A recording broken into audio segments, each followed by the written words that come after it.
moment I entered office, I also worked to free as many Americans as possible being held hostage or wrongfully detained overseas. We brought home more than 75 Americans by last count.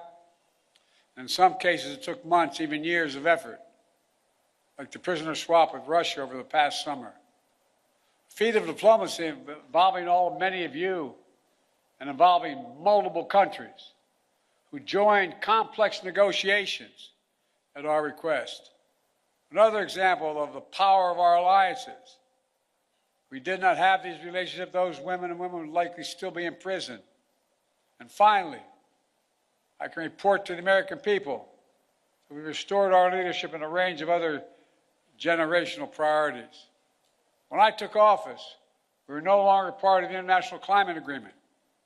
We announced on day one that we would join the Paris Accord, rejoin. And we've led by example. We've conserved hundreds of millions of acres of land and water, more than any president in American history, making investments in clean energy and convincing other nations to join us.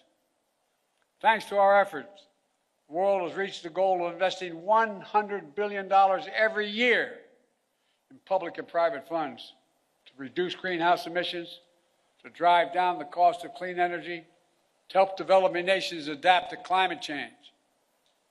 Our administration has launched a transformative initiative to build high-impact infrastructure in developing nations. It's called PGI. You all know that better than anyone. This is our alternative to what China offers with its massive projects across Africa and beyond. But their approach features no workers' rights, no environmental protections, unmanageable debt, shoddy construction, all in exchange for military access to ports and other exploitative purposes. By contrast, we've leveraged $600 billion and unleashed the private sector to build an infrastructure in order to grow economies and combat climate change. As an example, I was recently in Angola to see a major project being built with the help of American public funding, which brought in even more private investment. We're building the first ever transcontinental railroad across Africa. It will significantly improve the economies of the region. Will help farmers transport crops to new global markets. Will transport critical minerals that are needed for electric vehicles and semiconductors.